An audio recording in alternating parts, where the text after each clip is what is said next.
Tony's in Bristol. Hi, Tony.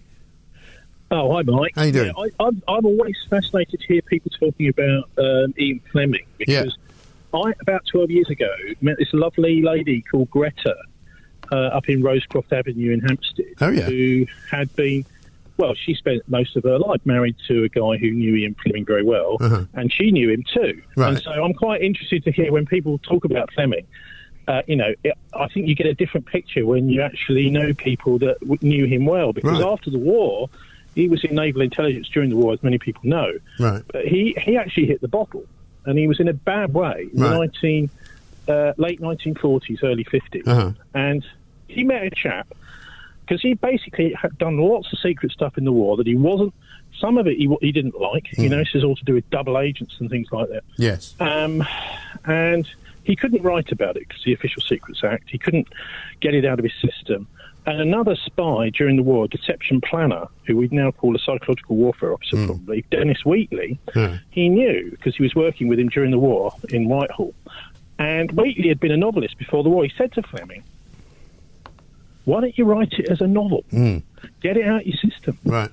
And actually that was when, Fleming always was a drinker, but it just became less of a problem, and he put a lot of his energy into the writing. So I think this relationship between Dennis Wheatley, the deception planner, and the novelist... Right. Is he the same Dennis Wheatley that ended up writing books about sort of the demonic and all that?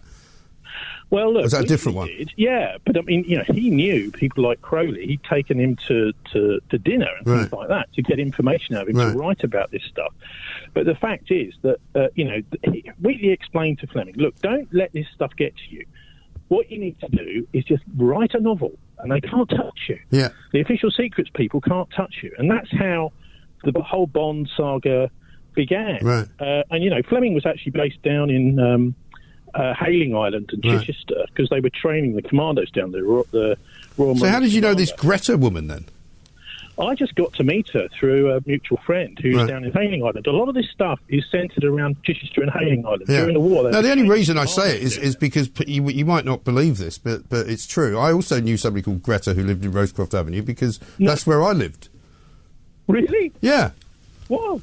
Amazing. But I don't know if it's the same Greta, because the one that I knew, I think was a spinster, as they used to be called in those days. I don't think she'd ever been married, and I think her last name was Rag. Wasn't her, was it? Greta was married to a guy called John Ainsworth-Davis, who was recruited before the war by Churchill to be... Oh, I knew him, as he was one of my neighbours. This is very odd. It's a small world. It's a small world. He had a son called Christopher, who was my mate. Knock on Greta's door and see if she's still around, because I haven't seen her for about 6 or 7 years.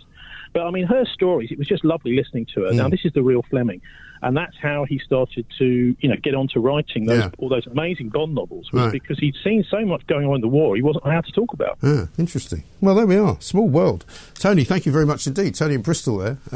That's I don't know what the chances of that happening are. That is quite weird. Anyway, here we are. This is, of course, the Independent Republic of Mike Graham, where all manner of things can happen. You never quite know.